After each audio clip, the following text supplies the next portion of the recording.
Is one side of your pellet grill cooking way hotter than the other? Ribs charring on the left while the right side's barely getting color? Bet someone told you to switch pellet brands or to replace the controller. Usually that's not it. It's the heat baffle, a folded sheet of steel that sits right over the fire pot, just under the grease tray. Its whole job is to spread the flame out evenly and shield your food from the fire. When it warps or burns through, your grill turns back into an open campfire with one blazing hot spot. Stick with me for a few minutes. You'll know what it is, why it fails, how to keep it alive, and how to spot a bad one before it wrecks a cook. Plus a few questions at the end that surprise even seasoned grillers. Safety first. Unplug the grill and let it cool completely before you reach inside. The baffle sits right over the fire pot, and that steel holds heat long after the flames are out. This one flat piece of metal is the difference between an oven and a campfire. Here's how it pulls that off. Meet the heat baffle. You'll also see it called a deflector, a diffuser plate, or a heat shield. It's a folded steel plate that sits over the fire pot. It takes the concentrated flame and spreads it side to side, so your whole cooking surface heats evenly instead of roasting over the burn pot. Warp it or hole it, and that even heat is gone. Start at the crown. That's the raised ridge running down the middle, sitting directly over the fire pot. It takes the full force of the flame and splits it, pushing the heat out toward both ends instead of letting it punch straight up at your food. Off the crown, you've got the spread deck. These are the two broad steel surfaces that slope down on either side. They soak up the heat and radiate it across the whole chamber, turning a single hot flame into gentle, all-over convection. Those same sloped surfaces pull double duty. Every drip of grease that falls runs down the angle and off the edge, steered toward the grease tray instead of pooling on hot metal. That slope is what keeps drippings away from the fire. Last, the tabs. The little bent flanges on the ends rest on ledges inside the cook chamber and hold the baffle level, with the right air gap above the fire pot. Put it together and you've got the whole trick. Flame hits the crown, spreads across the deck, grease sheds down the slopes, and the tabs keep it all sitting true. For a part with no moving pieces, there are two ways this plate quietly ruins your cooks. Number 1. Burn through. This plate lives in 500-degree heat, soaked in grease and moisture, cook after cook. Over time, the steel scales, rusts, and thins out, worst right over the fire pot where it runs hottest. Eventually, it cracks or opens a hole, and the moment it does, raw flame licks straight through at your food, and that even heat you paid for is gone. Number 2. Grease fires. Drippings bake onto the plate into a hard, greasy crust. Let it build, and one high-heat cook can light it off into roaring flare-ups right under your food. A warped or crooked baffle makes it worse, tipping grease back toward the fire pot instead of the tray. That means char on your dinner and a real fire risk. A warped baffle is the number one reason one side of your grill runs hotter than the other, and almost nobody thinks to check it.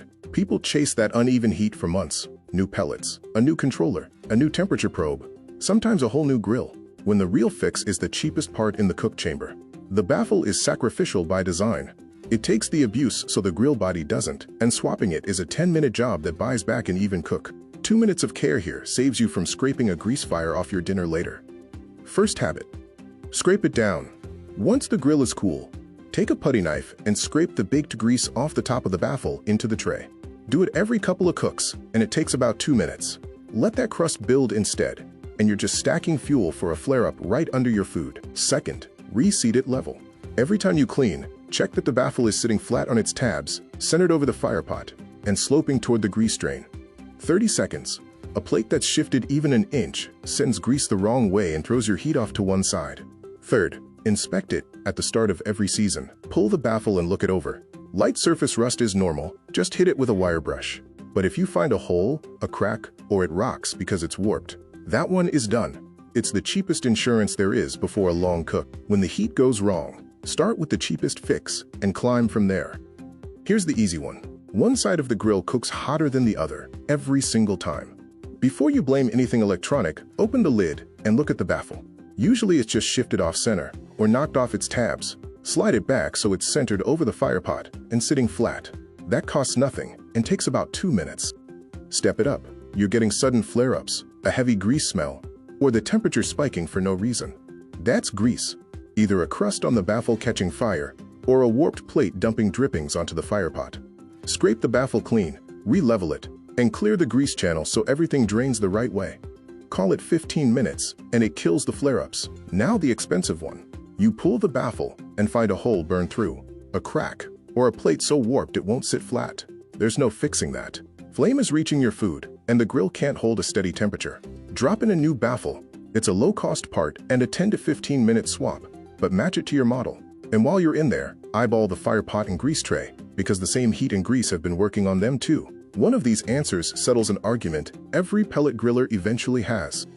First question, can I just run my grill without the heat baffle? No. Take it out, and the flames hit your food directly. You get scorching, wild hot spots, constant flare-ups, and the grease stops draining where it should. The baffle is the part that makes a pellet grill an even cooking oven instead of an open fire. It is not optional. Second, should I wrap the deflector in foil to make cleanup easier? Be careful here.